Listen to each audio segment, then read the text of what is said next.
Hello, I'm Jamie Hopkins, and I'm the Director of Retirement Research for Carson Group, and I'm here to answer your debt questions.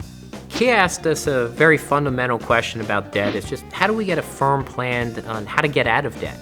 And I always say the first thing to do is to start with figuring out the problem. How did we end up in debt? Is it because we didn't have an emergency fund?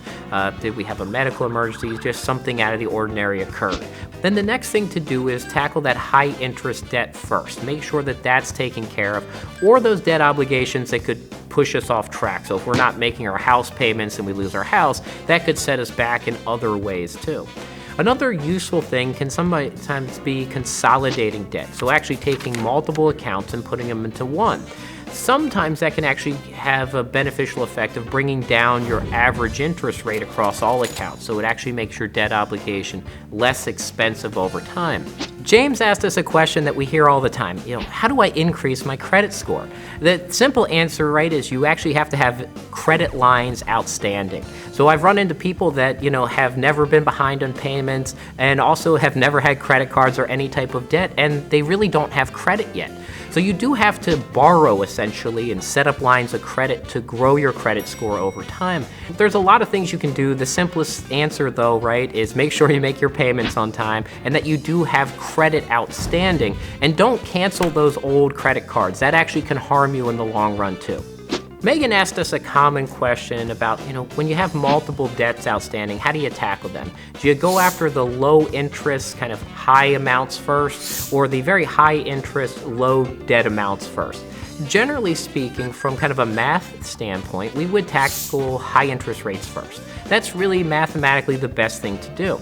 However, there's some behavioral economists and experts that say what you should do is tackle the small accounts first, because by getting one of those off the books, you actually feel a sense of accomplishment and can build some good behavioral kind of finance processes and strategies for yourself.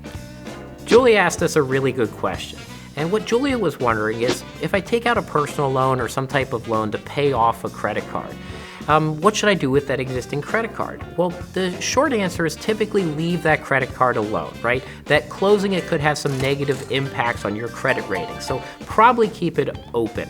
Now, the other side is, well, if you're not being very kind of balanced with your spending and you're not sure you're not going to go use that credit card again and rack up some more debt, that's probably the situation where you might want to close it. If you can't kind of control your spending, there are some benefits to getting rid of the cards, getting rid of that ability to walk into a store and swipe it and easily buy something. Debt can be extremely daunting, especially when we start to fall behind payments and that debt keeps growing.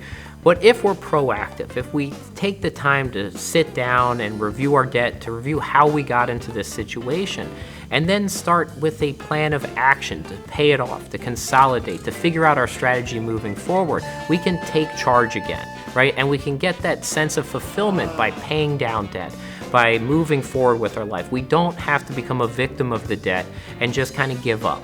But that does require you to have that mindset that you want to improve your situation, that you're going to take it serious, and that you're actually going to figure out what the underlying cause of falling behind was.